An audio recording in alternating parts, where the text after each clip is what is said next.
আজ দিন বাদে কাল রাত পোহালেই কিন্তু উপজেলা নির্বাচন কিংবা ইউনিয়ন নির্বাচন বাংলাদেশের বিভিন্ন অঞ্চলে অনুষ্ঠিত হবে।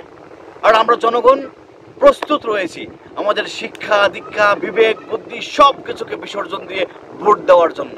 কাকে ভোট দেব, কিভাবে ভোট দেব আমরা কিন্তু জানি না।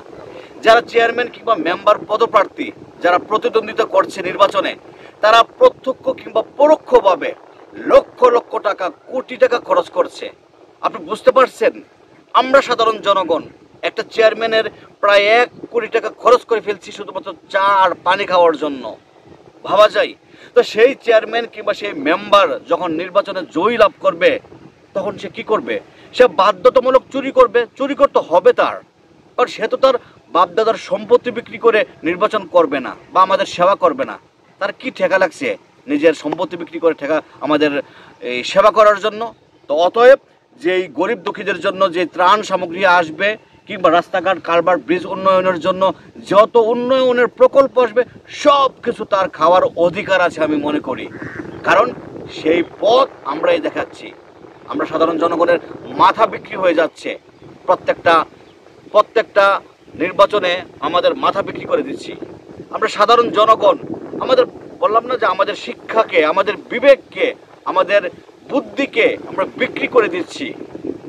কে যোগ্য, কে সৎ, কে অত্র অঞ্চলের জন্য সবচেয়ে বেশি পরিমাণ কাজ করতে পারবে সেই চিন্তা আমরা করি না।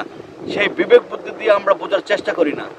আমরা শুধু ক্ষণিকের নগদ টাকা আর চা পানি সিগারেট খাওয়ার লোভে কিন্তু আমরা ডাক ডোল বাজিয়ে হই উল্লাহ করে কিন্তু আমরা মিছিল করি।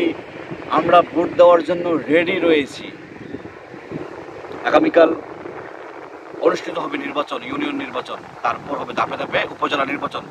অন্ততপক্ষে আমরা যারা আছি, আমরা সাধারণ জনগণ যারা আছি, অন্ততপক্ষে যেন আমাদের যে ভোট, আমরা ভোট দেব, আমরা যেন দেখে শুনে বুঝে আমরা যেন একটা ভালো প্রার্থী, ভালো যোগ্য সৎ প্রার্থীকে যেন আমরা নির্বাচনে আনতে পারি, সেদিকটাই আমাদের খেয়াল রাখা উচিত।